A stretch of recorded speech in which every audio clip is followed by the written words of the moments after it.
Good morning. આજે આપણે ધોરણ 2 પ્રોજેક્ટ પ્રવૃત્તિ બુકની અંદર આપેલી 23 નંબરની ફન એક્ટિવિટી કરવાના છે. અહીં જુદી જુદી વસ્તુઓને આપણે પૂઠા પર ચોંટાડવાની છે. ત્યાર પછી તમારે એને સ્પર્શ કરવાનો છે અને તમને શું અનુભવ થાય છે તે તમારે મને કહેવાનો છે. એ વસ્તુ તમને નરમ લાગે છે, નરમ એટલે કે પોચી, કઠણ લાગે છે, લીસી લાગે છે કે ખરબચડી લાગે છે, તે મને કહેવાનું છે. ચાલો, તમારા બધાની પાસે અલગ અલગ વસ્તુ છે, પૂઠા છે અને ફેવિકોલ પણ છે. તો આ પ્રવૃત્તિઓ સ્ટાર્ટ કરીશું. ચાલો.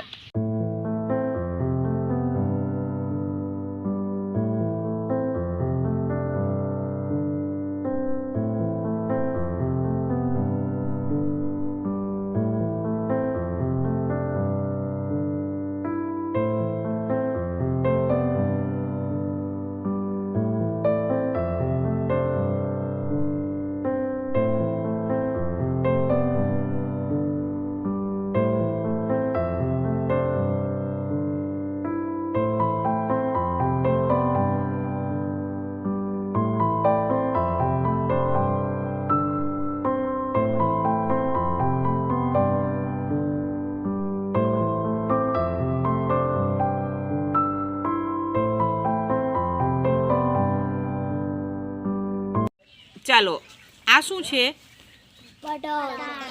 નરમ હોય કે કઠણ હોય? અને લીસા કે ખરબચડા? Very good. ચાલો, આ શું છે? નરમ હોય કે કઠણ હોય? ચાલો, આ શું છે? નરમ છે કે કઠણ છે? અને લીસી લાગે કે ખરબચડી લાગે? ખૂબ સરસ.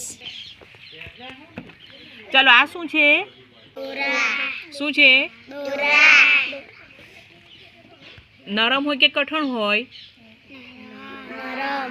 અને લીસા હોય કે ખરબચડા હોય?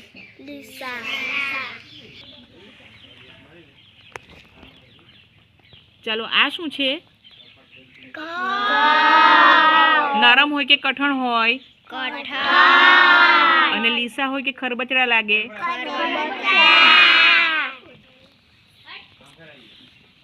ચાલો, આ શું છે? નરમ હોય કે કઠણ હોય? અને લીસી હોય કે ખરબચડી હોય? ચાલો, આ શું છે? નરમ હોય કે કઠણ હોય? ચાલો, આ શું છે? નરમ હોય કે કઠણ હોય? અને લીસું લાગે કે ખરબચડું લાગે? ખૂબ સરસ. ચાલો, આ શું છે? નરમ હોય કે કઠણ હોય? અને લીસી લાગે કે ખરબચડી? ખૂબ સરસ. ચાલો, આ શું છે?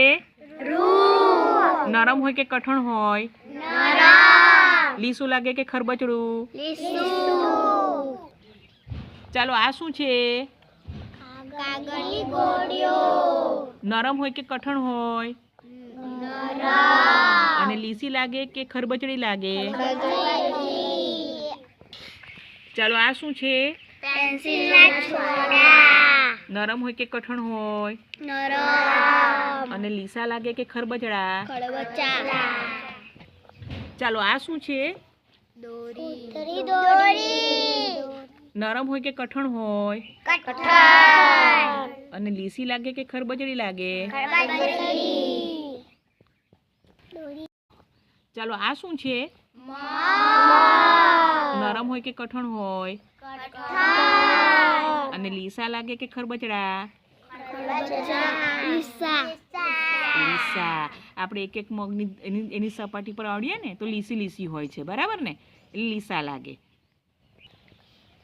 ચાલો, આ શું છે? નરમ હોય કે કઠણ હોય? અને લીસી લાગે કે ખરબચડી? ચાલો આ શું છે?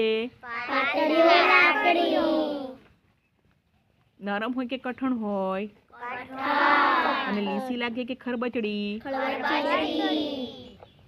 ચલો બેટા આ શું છે? નરમ હોય કે કઠણ હોય? અને લીસી કે ખરબચડી હોય?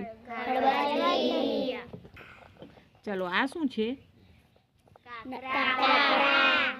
નરમ હોય કે કઠણ હોય? અને લીસા લાગે કે ખરબચડા? ખૂબ સરસ.